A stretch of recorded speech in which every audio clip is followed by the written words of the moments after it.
नमस्कार, the Pir Panjal time news पर एक बार फिर से स्वागत है। एक बार फिर हम आपके सामने लाइव हुए हैं। आपको बता दें कि बहुत सारे मुद्दे जो हैं वो जेके यूटी के अंदर उठाए जाते हैं बातें, लेकिन आज हमारे साथ एक यूथ की आवाज़ लेकर हमारे साथ एक यूथ जो हैं जुड़े हैं। इन्हीं से बातचीत करेंगे, इनसे पूछेंगे कि इनकी आखिर क्या समस्याएँ हैं और क्या ये देखते हैं कि जेके यूटी के अंदर जो है यूथ को लेकर कितना काम किया जा रहा है और यूथ को कितना बढ़ावा दिया जा रहा है। इन्हीं से बातचीत करेंगे। और सबसे पहले जो है व्यूअर को हमारे को अपना नाम बताएं और बताएं कि आप कहाँ के रहने वाले हैं। नमस्कार, नाम साहिल चौधरी है। सभी को नमस्कार। कहाँ के रहने वाले? कहाँ? विलय डनक्का का रहने वाला हूँ, तहसील नौशहरा का। जी। आज क्या ऐसी कोई दिक्कतें आई हैं, क्या समस्या आपको कि आज मीडिया के सामने जो है आपको रूबरू होना पड़ा? भाई साहब, जैसे कि आप पिछले दिन से सोशल मीडिया पे आप कहीं भी स्क्रॉल कर लो, एक ही बात आती है। सुरेंद्र चौधरी जी ने ये कहा, रविंदर रैना जी ने ये कहा। मैं चाहता हूँ कि जो टिकट की राजनीति नौशहरा में चल रही है उसे आगे बढ़कर जो हमारी आवाम के मसले हैं, यूथ के मसले हैं, उनको उठाया जाए, उनको सामने लाया जाए। पहला मसला ये है कि जीडीसी नौशहरा हमारा, इसमें पहले साइंस स्ट्रीम नहीं थी। 2017 में यहाँ पे साइंस स्ट्रीम आती है, उससे पहले आर्ट्स थी। लेकिन आज तक यहाँ पे ना बीकॉम आया, ना बीसीए आया। ये वाला मसला आज तक किसी लीडर ने नहीं उठाया। हम पूछना चाहते हैं लीडर से, आपने ये टिकट की राजनीति कब तक खेलनी है? हम कितना इंतज़ार करें कि आप हमारे मसले भी उठाएंगे जो यूथ को दिक्कतें आ रही हैं। दूसरा मसला ये है कि बॉयज़ सेकेंडरी स्कूल में, वो भी बॉयज़ सेकेंडरी का किसी भी स्कूल में, रजौरी के स्कूल आप चेक कर लो, बॉर्डर एरिया के स्कूल चेक कर लो, जहाँ तो टीचर्स नहीं अवेलेबल रहेंगे, जहाँ वहाँ पे सब्जेक्ट नहीं अवेलेबल रहेंगे। ये दिक्कतें स्टूडेंट्स को आ रही हैं। हमारे लीडर सीधे जाते हैं कि सीधे करते हैं कि ताकि नौकरियाँ नहीं मिल रही बच्चों को, यूथ को नौकरियाँ नहीं मिल रही। लेकिन मैं उनसे पूछना चाहूँगा, यूथ नौकरियाँ कैसे लेगा? चलो मैं मानता हूँ एडवर्टाइजमेंट आ ही जाएगी, आज नहीं आएगी, कल नहीं आएगी, एक दिन तो आएगी। लेकिन जब आएगी तो तब हमारा जो बॉर्डर का यूथ है, गाँव के लड़के हैं, लड़कियाँ हैं, वो उस जो कंपटीशन है उसको कैसे क्लियर करेंगे? क्योंकि ना तो हमारे यहाँ पे कोई पब्लिक लाइब्रेरी नहीं है। 3 लाइब्रेरियाँ नौशहरा में खुल जाती हैं, उनका उद्घाटन करने के लिए हमारे नौशहरा के ऑफिसर जाते हैं। लेकिन यहाँ पे पब्लिक लाइब्रेरी नहीं है। एक बॉयज़ सेकेंडरी में लाइब्रेरी है, वहाँ पे पुलिस की लाइब्रेरी है, वो वहाँ पे भी बुक्स नहीं है और बैठने की फैसिलिटी नहीं है। नौशहरा में हमारे लीडर रविंदर रैना जी, यहाँ से एमएलए का इलेक्शन उन्होंने जीता, आज प्रदेश अध्यक्ष हैं। लेकिन मैं पूछना चाहूँगा, आप हमारे नौशहरा से उठ के गए, लेकिन क्या आप हमारे नौशहरा की आवाम को भूल गए, यहाँ के मसलों को भूल गए, यहाँ के यूथ को भूल गए, यहाँ के बॉर्डर के लोगों को भूल गए? चल क्या रहा है? हर दूसरे दिन न्यूज़ आती है कि मुनावर में इलीगल माइनिंग हो रही है, ऐसा हो रहा है, वैसा हो रहा है। इनकी चल रही है राजनीति। आपका कहना है कि यूथ जो है, कहते हैं कि यूथ आगे बढ़ रहा है। यूथ को हम कहें कि आपको बता दें कि गृह मंत्री जी का भी दौरा हुआ था, उन्होंने कहा कि 9 साल बेमिसाल हमने यूथ को भी बात की उन्होंने उसमें कि यूथ को हमने बहुत आगे बढ़ावा दिया है, यूथ को जॉब मिले हैं, रोजगार वगैरह। मतलब आपका कहना है कि यूथ को जो है रोजगार नहीं मिले हैं, सिर्फ जो है टिकट से राजनीति की बातें होती हैं और सिर्फ अपना जो सिक्का जमाने के लिए वो लीडर्स आते हैं, लेकिन यूथ को नहीं देखा जाता। आपका जो कुल मिलाकर इल्ज़ाम है वो यही है, इल्ज़ाम है। बिल्कुल भाई साहब, मैं चाहता हूँ कि अगर एडवर्टाइजमेंट आती है जॉब्स की, 1 साल में फिक्स एडवर्टाइजमेंट हो, ऊपर नीचे थोड़ी बहुत हो सकती है लेकिन फिक्स हो। ये नहीं कि 2-3 साल तक एडवर्टाइजमेंट आती नहीं है, आती है तो स्कैम हो जाता है। एक जो यूथ, गांव के रहने वाला यूथ है, उसने क्या करना है? दूसरी एक और बात है, हम अपना जब वोट देते हैं उसका मतलब है हम जो हमारे बोलने की शक्ति है हम दूसरे लीडर को दे रहे हैं, ताकि वो असेंबली में जाके हमको रिप्रेजेंट करेगा, हमारी नीड्स को रिप्रेजेंट करेगा। लेकिन देखो आप ये क्या रिप्रेजेंट क्या कर रहे हैं? ये इनका चल रहा है कि हम टिकट देनी है, टिकट नहीं देनी है, किसी ने इलेक्शन जीतना है, किसी ने इलेक्शन नहीं जीतना है। अब अपनी नीचे ITI है, वहाँ पे अपने लेफ्टिनेंट गवर्नर जी बोलते हैं कि बच्चों की स्किल्स को बढ़ाया जाए, डॉक्टर जितेंद्र सिंह जी बोलते हैं, प्राइम मिनिस्टर जी बोलते हैं। लेकिन स्किल्स को कैसे बढ़ाया जाए जब हमारे स्कूल्स, कॉलेजेस, ITI में कोर्स ही अवेलेबल नहीं है जिनसे स्किल्स बंदे में आती हैं? आर्ट्स है, मेडिकल है, नॉन मेडिकल है, लेकिन सारे कोर्स अवेलेबल होने चाहिए जिससे यूथ को बढ़ावा मिले, आगे बढ़ने का मौका मिले, जॉब्स हो रहे हैं। सुंदर बनी है, रजौरी में है, वहाँ पे कोर्स अवेलेबल है, स्टेनो का कोर्स अवेलेबल है, ड्राफ्ट्समैन का कोर्स अवेलेबल है। लेकिन नौशहरा ITI में क्यों नहीं है? ये नौशहरा जब CUET का मसला हुआ नौशहरा के एक भी मीडिया चैनल पे सीयूईटी के मसले को लेकर आवाज़ क्यों नहीं उठाई? क्या नौशहरा के बच्चों ने सीयूईटी का फॉर्म नहीं भरा था? उनके जिन बच्चों का centre outside Jammu and Kashmir बना, उन बच्चों ने वो पेपर नहीं दे पाए। उन्होंने क्या किया, जब कुछ उनके पास नहीं बचा, उन्होंने आईटीआई के फॉर्म फिल किए। अब आईआईटी के फॉर्म में वैकेंसी है तो स्टूडेंट्स को 150 लेने की, फॉर्म वहाँ पे 500-700 फिल हो गया, वैकेंसी नहीं है। बच्चे क्या करेगा, क्या बच्चा डिप्रेशन में। आपका कहना है कि नौशहरा से निकलकर जितना भी यूथ अगर मेहनत करके बाहर जा रहा है, गरीब तबके के लोग हैं यहाँ पे गांव में रहने वाले, अगर मेहनत करने के बाद भी वो अगर किसी जॉब को अप्लाई करते हैं, पहले तो जो है कि जेके यूटी के अंदर आप बोल रहे हो कि जॉब्स हैं वो एडवर्टाइजमेंट है ही नहीं है, अगर आती हैं किसी तरह से बच्चा उसमें फॉल करता है स्टूडेंट, तो अगर वो करता है तो उसमें भी स्कैम निकल आता है। तो जो है वो कुल मिलाकर ये देखा जाए कि यूथ को सिर्फ कहा जाता है सोशल मीडिया पर, जितने भी जो नुमाइंदे हैं यहाँ के आपने जो नाम बताए हैं, मतलब बताते हैं, लेकिन आगे यूथ को पूरी तरह से वो प्रायोरिटी वो नहीं मिल रही है। यही अब ये है कि हाथी के दांत दिखाने के और हैं, खाने के और हैं। ये बाहर से कुछ दिखा देते हैं, लेकिन अंदर क्या चल रहा वो हमें भी नहीं पता चलता। ये अभी हमारे यहाँ पे टूर्नामेंट चल रही हैं, करोड़ों में बजट था अपना स्टेडियम का, नौशहरा स्टेडियम जो बन रहा था।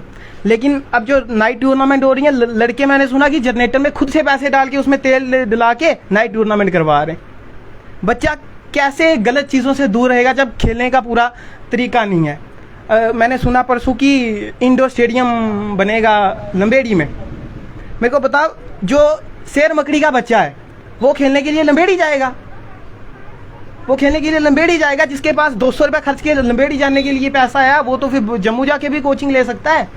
अगर भाई साहब खोलना है तो आप उनको देखो कि सेंटर पॉइंट कौन सा बन रहा है बच्चों के लिए, जहाँ पे वो आ सकते हैं। खासतौर पर जो ये नौशहरा का जो ये एरिया पड़ता है, लाम, किला दराल, इधर साइड ये पड़ता है बॉर्डर एरिया। तो आपका कहना है कि ये जो इंडोर स्टेडियम आप बात कर रहे हो, डेवलपमेंट जो है इस एरिया में बिल्कुल भी नहीं की जा रही। भाई साहब कोई डेवलपमेंट नहीं है। आज आप देखो रोड बनते हैं, 6 महीने के अंदर अंदर रोड खराब हो जाते हैं। आप मेरे साथ चलो, मैं दिखाता हूँ ग्राउंड लेवल पे क्या चल रहा है। शेर मकड़ी में नेटवर्क इशू कितने थे।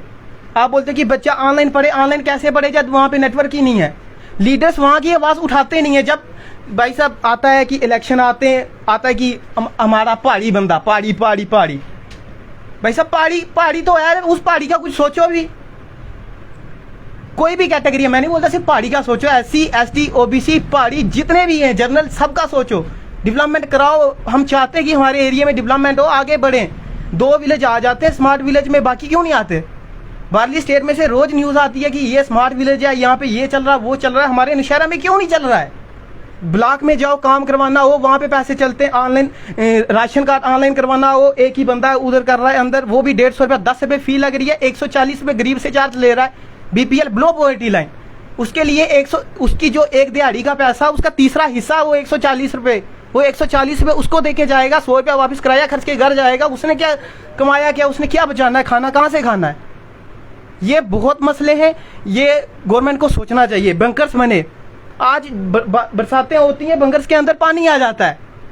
भाई साहब मेरे घर के पास एक बंदा है, गरीब बंदा है, उनके अभी माताजी की डेथ हो गई, खुद उनको बहुत बीमार हैं, मतलब कुछ काम नहीं हो वो करते। भाई साहब उनके घर पे मोटार गिरा था, उनके माल मवेशियों को नुकसान हुआ, उनके घर को नुकसान हुआ। उस दिन भी वहाँ पे मीडिया वाले आए, मैंने ये आवाज़ उठाई कि इनको कुछ ना कुछ मुआवजा मिलना चाहिए। क्या कोई मिला? कुछ मुआवजा नहीं मिला। उस दिन भी मैंने आवाज़ उठाई कि इनको मुआवजा मिलना चाहिए, नहीं मिला। आज तक उसका कोई एक वो नहीं है। बॉर्डर लाइन में जितने बंदों के नुकसान हुआ, कई लोगों का घर नुकसान हो गया, उन्होंने लोन उठा के वापस अपने बेचारों ने घर ठीक किए। तो गवर्नमेंट के पास क्या पैसा नहीं है? क्या हमारे नौशहरा के लोग, बॉर्डर के लोग टैक्स नहीं दे रहे? भाई अगर लूटना तो सीधा बताओ, सीधा हम घर से आपको दान करते हैं। ये हम बताएं कि जितने भी व्यूअर देख रहे हैं, इस वीडियो को ज़्यादा से ज़्यादा, इस न्यूज़ को, खबर को जो है शेयर भी करें, ताकि उन लीडरान के पास पहुँचे जो कहते हैं कि यूथ को जो है बड़ी हद तक जो है प्रायोरिटी दी जा रही है बॉर्डर एरिया तक, लेकिन ये वही उसी गाँव के मोहल्ले के एक यूथ हैं। क्या नाम बताया था आपने? साहिल चौधरी। साहिल चौधरी, जिन्होंने जो है ऐसी बातें जो है रखी हैं कि ग्राउंड लेवल की बातें, ये इनके मुंह से इन्होंने खुद अपनी जुबानी कहा है कि ग्राउंड लेवल पर जो बातें हैं, काम हैं, वो 0% पे काम हो रहे हैं, 1% भी काम जो है ग्राउंड लेवल पर नहीं हो रहा है। और लीडरान जितने भी हैं वो सिर्फ अपना जो है सिक्का जमाने के लिए टिकट के पीछे पड़े हैं, लेकिन यूथ को जो है या गांव मोहल्ले में जो भी काम होते हैं, वर्क होते हैं, उनको नहीं देख रहे हैं। और कोई अगर किसी तरह की कोई समस्या या आपके नुमाइंदे वहाँ पर होते हैं, वो किसी तरह की आपको मदद या सरपंच पंचीज BDC DDC वो आगे नहीं बढ़ते? भाई साहब सबको चाहिए, सबका अपना बैंक अकाउंट बनना चाहिए। सबका मसला यही है, कोई लीडर रहेगा सरपंच से लेकर MLA तक, हमारी पहुंच यहीं तक ही रहती है, कामन बंदे की पहुंच यहाँ तक रहती है, सरपंच से लेकर MLA तक वो मिल सकता है। लेकिन सरपंच से लेकर MLA तक जो है ना, सभी को अपना अकाउंट वो दिन ब दिन 100 रुपया बढ़े, 500 बढ़े, 5 लाख बढ़े, बनना चाहिए। उनका ये मकसद रहता है। ब्लॉक में काम होते हैं, सरपंच तो करवा नहीं सकता, गवर्नमेंट का यही आदेश है। लेकिन ग्राउंड लेवल आप चेक करोगे यही चलता है। जो नरेगा के पैसे पड़ते हैं लोगों के अकाउंट में, मैंने खुद देखे, अपने सरपंच नहीं, मैंने बाकी सरपंच देखे हैं, वो लोगों के घर जा के पैसे मांगते हैं कि भाई साहब आपको हम जो काम होता है, क्योंकि नरेगा के बंदे लगाते नहीं हैं पैसे, जो कार्ड लगवाते हैं कार्ड कोई और लग जाते हैं, लेकिन जो काम करने वाले बंदे और कार्ड वाले बंदे दोनों अलग होते हैं, उनकी हाजिरी लगा देते हैं। बाद में जो गवर्नमेंट की तरफ से नरेगा की तरफ से पैसे पड़ते हैं वो अकाउंट में पड़ते हैं, वो जाके खुद से लेते हैं, उनसे लेते हैं। लेकिन इसमें आपने कहा कि सरपंच पंचेस की बात की कि वो ये नरेगा के पैसों का ऐसे करते हैं, लेकिन सिर्फ सरपंचेस नहीं फिर होंगे, फिर ब्लॉक में यहाँ पे ऐसा आता है वो भी इन्वॉल्वमेंट होगी, क्योंकि वो भी प्रॉपर जो गवर्नमेंट की गाइडलाइंस हैं कि वो प्रॉपर जाकर समय से चेक करें वहाँ। भाई साहब मैं ज़्यादा कुछ नहीं बोलूँगा, जो ग्राउंड लेवल पे काम होता है, अगर 100% पैसा आता है, 40% का काम हो जाता है, 60% ये जाता है सभी की जेब में। क्यों महीने के बाद वो काम खराब हो जाता है? कोई ट्यूबवेल बनता है, कोई रोड बनती है, कोई गली बनती है, वो क्यों जल्दी खराब हो जाती है? क्योंकि उसके पीछे है 40 और 60% की जो गैम है वो हो रही है। उसी की वजह से सड़कें जो भी है, जो भी डेवलपमेंट हो रही है वो ख़त्म हो जाती है। और ये तो जो प्रोजेक्ट आते हैं पीछे गवर्नमेंट से वही काम करवाते हैं। खुद से इनोवेटिव कोई आइडिया होते हैं, अपने जो लीडर्स होते हैं वो इनोवेटिव होते हैं। लेकिन मेरे को ये बताओ नौशहरा में इनोवेटिव क्या हुआ आज तक और क्यों नहीं हो रहा, ये हमें सोचना होगा। मैं कहता हूँ हम लोग अंधे हैं, इनके पीछे पड़ जाते हैं। आके हमें कोई लीडर हेलो कर देता हम तो खुश हो जाते हैं, भाई साहब हमने बड़े लीडर से मिल लिया। लेकिन फ़ायदा क्या जब आपके मसले नहीं हल होंगे?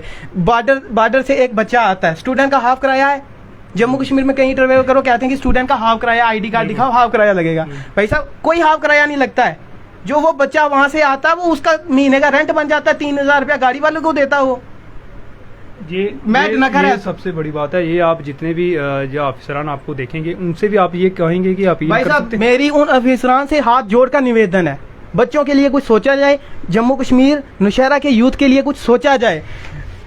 हमारे डनक्का मानपुर डनक्का गनिया की बात है, बीच वाले सेंटर वाले डनक्का की बात है, वहाँ पे ऑटो जाते हैं। भाई साहब मेरी बहनें पूरे जंगल में से 4 किलोमीटर रास्ता जाता है, दिन को 1-1, 2-2 बजे जब स्कूल खत्म होते हैं तो वहाँ से लड़कियाँ पैदल जा रही होती हैं। आप कभी भी वहाँ से जाके देखना, ऑटो वाले वहाँ से आगे छोड़ने नहीं जाते। वहाँ से गनिया 7-8 किलोमीटर दूरी पे है, लेकिन गनिया के लोग वहाँ पर मानपुर तक ऑटो तक आते हैं। क्यों? क्या हमारी सरकार एक गाड़ी नहीं लगवा सकती? एक लगवा दे। हम नहीं कहते कि दिन भर चलती रहे, खाली चलती रहे, लेकिन कम से कम स्कूल के टाइम जब बच्चों को छुट्टी होती है गाड़ी लगी होनी चाहिए उस रोड पे जो कलसियां तक जाए। क्योंकि जो चौकी वाले रास्ते से जाता है कलसियां तक गाड़ी जाती है, लेकिन उस रास्ते से क्यों नहीं जाती? अगर गवर्नमेंट ने वहाँ पे रोड बनवाई है, आज वही रोड की मैं बात कर रहा हूँ, वही रोड खराब भी हो गई, अभी उसको 6 महीने नहीं हुए बने, लेकिन अगर वो रोड गवर्नमेंट ने बनवाई थी तो वहाँ गाड़ियाँ क्यों नहीं चल रही? ऑटो मानपुर से आगे जाते नहीं है, क्या स्टूडेंट उनको किराया नहीं देते? भाई साहब फुल किराया लेते हैं, स्टूडेंट से भी फुल किराया लेते हैं, फिर भी वो छोड़ के नहीं आते। ये मुद्दे अपने नरेश जी हैं डनक्का के, अपने राधे श्याम जी के कुछ वो रिलेटिव हैं, उन्होंने ये मुद्दा उठाया था। जब कोई मुद्दा उठाता है 1 हफ्ते के लिए वहाँ गाड़ियाँ चली जाती हैं, उसके बाद वापस वही हाल हो जाता है। अब इतना कौन है लीडर, तो आवाज़ उठाते नहीं। अब कॉमन बंदा कौन सा रोज घर के बाहर आके मुद्दे उठाएगा? क्यों? बात यह है जो नीचे से लेकर ऊपर तक ये सब मिले हुए हैं। आपका कहना है कि ये आप जो अगर देख रहे हैं वहाँ के ऐसे वीक पॉइंट की, यहाँ पे अपने जो एरिया के वहाँ के जो ऑफिसरान आते जाते होंगे उसी रास्ते से, या सरपंच पंचेस BDC, उनको भी ये चीज़ें दिखती होंगी। लेकिन अगर आप देख रहे हैं आपके साथ और भी यूथ जुड़े होंगे, आप एक स्टूडेंट हैं, यूथ जुड़े रहते हैं, लेकिन क्या उनकी भी यही समस्याएं रहती हैं? आपके साथ डिस्कस करते होंगे बातें? भाई साहब जब एक बंदा मसले लेके आता है वो अकेले सभी सर्च नहीं कर सकता। कईयों से मेरी बात हुई, हम सब ने मसले इकट्ठे किए कि हमें क्या दिक्कतें क्या आ रही हैं, स्टूडेंट्स को, हमारे यूथ को, हमारे बड़े बुजुर्गों को दिक्कतें क्या आ रही हैं। किसी को पेंशन की दिक्कत आ जाती है, किसी के घर में वो बीपीएल किसी का कार्ड नहीं बनता, किसी को जो सालाना फसल बर्बाद हो जाए वो पैसे मिलते हैं, किसी को वो नहीं अकाउंट में पड़ते। 100 प्रकार की दिक्कतें हैं जो गांव के लोगों को आती हैं। लेकिन जो भी हमारे मिनिस्टर हैं, जो भी हमारे ऑफिसर्स हैं, इनको आप भाई साहब देखो कौन सा लीडर जाके आवाम के बीच रह रहा है। मैं सुरेंद्र चौधरी जी कई बार दिखते हैं, कॉमन बंदों से मिलते हुए दिखते हैं, लेकिन मैं चाहूँगा कि उनके मुद्दे भी उठाए जाएं। मिलना अलग बात है और मुद्दे उठाना, मुद्दों पर काम करना दो अलग बातें हैं। रविंदर रैना जी के भाई वो लोगों से मिल रहे हैं, लेकिन मिल के कौन से मसले उन्होंने मीडिया के बीच उठाए, मैं वो पूछना चाहूँगा। वो मसले मैंने क्यों नहीं सुने, ये मसले जितने भी मैंने बताए, ये मसले मैंने उनके मुंह से क्यों नहीं सुने। दुख इस बात का है, आप लोगों से मिले, आपने झंडे पकड़े, आपने फोटो खिंचवाए, आपने सामान दिया, लेकिन ये वाले मसले कहाँ गए, मैं वो पूछना चाहूँगा। मसले कहाँ हैं? मसले ना आपने मसले सामने लाए, ना आपने मसलों को हल किया। तो अगर आप नहीं करेंगे, आप लीडर बन के उभरेंगे कि हम लीडर हैं, इन लोगों को हम रिप्रेजेंट कर रहे हैं, इनके दुख हम सॉल्व करेंगे, लेकिन उन दुखों को आप तो सामने लेकर आते नहीं हो। जब मीडिया के बीच आते हो, आप राजनीति खेलते हो, आप 10 बंदों के नाम गिना देते हो। हमने ये नहीं देखना कि आपकी कहाँ तक पहुँच है, हमने ये देखना कि आपकी पहुँच कहाँ तक है और आप काम क्या करवा सकते हैं, कितने काम आप करवा सकते हैं। आपका कहना है कि बेहतर उन लीडरों के लिए ये होगा कि अगर विजिट करते हैं आपके एरिया में या किसी भी एरिया में जाते हैं, तो वो बेहतर है कि लोगों से ऐसे मिलना, हाथ मिलाना वो छोड़कर जो है उन लोगों से बात करें कि उनके मुद्दे क्या हैं, समस्याएं क्या हैं, वो हल की जाएं। अगर किसी आने वाले समय में अगर उनको अगर कहा जाए वोट वगैरह लेने हैं, कोई बड़े रैंक में अगर जाना है कहीं, तो उनको जो है लोगों के मसले हल करने पड़ेंगे। कुल मिलाकर आपकी जो बात है कि लोगों के मसले हल करने पड़ेंगे, सिर्फ लोगों के बीच जाना और हाथ मिलाना वो काफ़ी नहीं होगा। बिल्कुल मसले हल करने चाहिए, मसलों पर ध्यान देना चाहिए, और हमारा किसी पॉलिटिकल पार्टी से कोई लेना देना नहीं है। हम स्टूडेंट्स हैं, पढ़ रहे हैं, लेकिन मसले हमारे सामने हैं, हमें मसले तो पता हैं, लेकिन हमारे पास अभी वो पावर नहीं है कि हम उनको सॉल्व कर सकें। हम किसी पॉलिटिकल पार्टी से तो लेना देना हमारा नहीं है, किसी पॉलिटिकल एक पार्टी को लेकर हम कभी नहीं बोलते कि यही गलत कर रही है। जब एक पॉलिटिकल पार्टी पावर में रहती है, तो जो ओपोजिशन में रहती है, जितना पॉलिटिकल जो पार्टी पावर में होती है, जितना उसका फ़र्ज़ है, उतना ही ओपोजिशन का फ़र्ज़ है कि वो मसले लेकर सामने आए, जो वो गलत कर रहे हैं वो लेकर सामने आए। ये एक दूसरे की आवाज़ें दबा देना, अपना रोब जानना, ये बातें गलत हैं। ये हमारे राजनेताओं को ये बातें छोड़नी होगी, तब जाके हमारे उन गरीब लोगों का भला होगा जिन्होंने आपको उस कुर्सी के लायक बनाया है। जितने भी यूथ आपको देख रहे हैं, उन यूथ को आप क्या मैसेज दोगे कि इन समस्या की घड़ियों में जो है किसी तरह की प्रॉब्लम आती है तो एकजुट होकर रहना, ये अंत में आप उन यूथ को, देखने वालों को आप क्या कहें? सबसे पहले मैं कहना चाहूँगा कि कमेंट बॉक्स में जिसका जो मसला है, बच्चे से लेकर बड़े आदमी तक जिसका जो मसला है, वो कमेंट सेक्शन में आए। हम एक एक बंदे का मसला नोट करेंगे, आगे लेकर जाएंगे, सभी का मसला देखा जाएगा। ठीक है, ये वीडियो मैं पहला इंटरव्यू है मेरा, लेकिन ये एक एक मसला मैं खुद कॉपी पेन लेके नोट करूँगा, कमेंट में कौन सा मसला आया है, एक एक बंदे से मेरा मिलना होगा। लेकिन ये मसले जो हमारे राजनेता हैं, उनको खेलने दो राजनीति, कब तक खेलेंगे? लोग जागेंगे। एक बात ये याद रखें, जिस दिन लोग जागे ना, ये चलने के लायक नहीं रहेंगे, बार मुंह निकालने के लायक नहीं रहेंगे। इन्होंने जो अवाम को बेवकूफ़ समझा हुआ ना, वो अवाम बेवकूफ़ है नहीं है, लेकिन इन्होंने उनकी आंखों पे एक पट्टी बांधी हुई है, लेकिन वो पट्टी कब तक बंधी रहेगी वो इनको भी पता है। ये थे हमारे साथ यूथ साहिल चौधरी जी, जो डनक्का के रहने वाले हैं। इन्होंने जो है यूथ की आवाज़ जो है वो सामने रखी है आज सोशल मीडिया पर आकर, हमारे पी पंजाब टाइम न्यूज़ के माध्यम से। इन्होंने यूथ की वो आवाज़ें उठाई हैं जो अक्सर कहा जाता है लीडरों की तरफ से कि बहुत सारे काम जो हैं वो ग्राउंड लेवल पर हुए हैं, और लेकिन इन्होंने जो है ये मुद्दे जो हैं लेकर जो इन्होंने आज सोशल मीडिया के सामने आए। अंत में आप क्या कहना चाहोगे? भाई साहब बहुत बहुत धन्यवाद आपका, जो आप आए, इन समस्याओं को सुना। बहुत से मीडिया वाले हैं, उनको कोई फ़र्क नहीं पड़ता, उनको जहाँ से पैसा आएगा, 500 रुपया दिया है, कोई भी इंटरव्यू दे के चला जाता है। पहले सोचने की बात है, कुछ मीडिया चैनल हैं वो फिक्स नेताओं का इंटरव्यू लेते हैं, वो किसी बच्चे को नहीं सुनते, किसी बूढ़े को नहीं सुनते, किसी प्रॉब्लम को सामने लेकर नहीं आते, वो जर्नलिज्म नहीं है। अगर आप जर्नलिज्म कर रहे हो तो आपको पता होना चाहिए जर्नलिज्म का मकसद क्या है, क्या मकसद होना चाहिए, कैसे करना है। लेकिन मैंने खुद देखे हैं कई चैनल वो बिके हुए हैं, एक ही बंदे का बार बार इंटरव्यू लेके जाएंगे, दिन भर जितना मर्जी कॉल करो वही बंदा आएगा, बार बार वही बंदा आएगा। क्या बाकी अवाम के दिमाग नहीं है? क्या उनके पास मसले नहीं है? मसलों को हल किया जाए। अगर मीडिया को इतनी पावर है कि मसले अगर लेकर आए तो वो मसले सॉल्व होते हैं। तो मैं चाहता हूं कि मसलों, एक भाई साहब आपने मसला उठाया था अभी, वो जो कूड़ा करकट रोड के साथ फेंका हुआ था, मैंने वो देखा, मेरे को बहुत अच्छा लगा।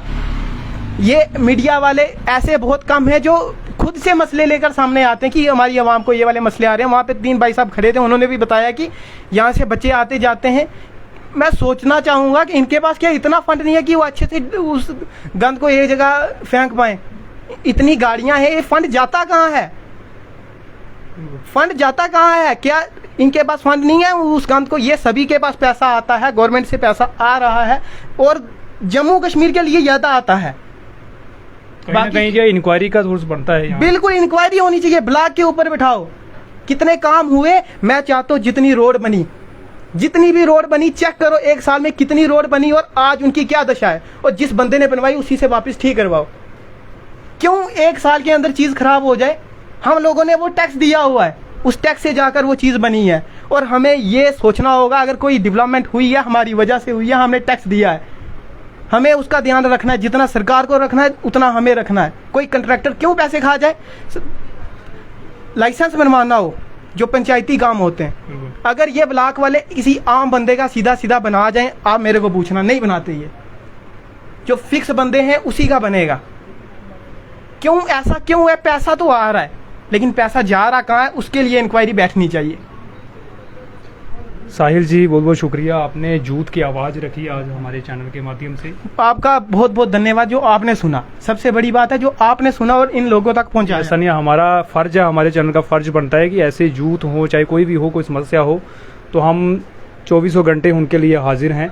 जब भी सुनना चाहें। बहुत बहुत शुक्रिया आपका। ये मसले लेकर जो आए हैं ये अभी कुछ लोगों से हमने सुने हैं। आशा करता हूँ सबसे सुनकर सारे मसले सामने लाएंगे और मसलों को हल करेंगे। धन्यवाद। बहुत बहुत शुक्रिया। ये थे हमारे साथ साहिल चौधरी जी, रहने वाले डनक्का नौशहरा के।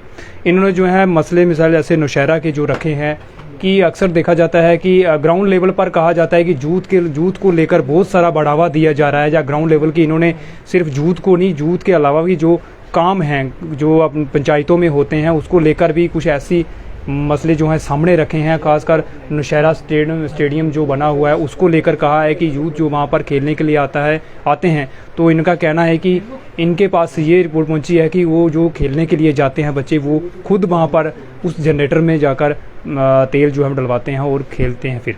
लेकिन इनका साफ तौर पर कहना है कि डेवलपमेंट का अगर किसी तरह का कोई पैसा आ रहा है और पैसा वो कहाँ जा रहा है उसकी इंक्वायरी जो है वो ज़रूर होनी चाहिए। ये थे हमारे साथ वो यूथ जिनको जो है अक्सर सरकार ये वादे करती है कि यूथ को जो है हर तरह की प्रायोरिटी जो है वो दी जा रही है, लेकिन इस यूथ ने जो है वो सब मसले जो हैं वो बता दिए हैं कि यूथ को जो है किस तरह की दिक्कतों का सामना करना पड़ रहा है। ये थे साहिल चौधरी, रहने वाले डनक्का के नौशहरा के।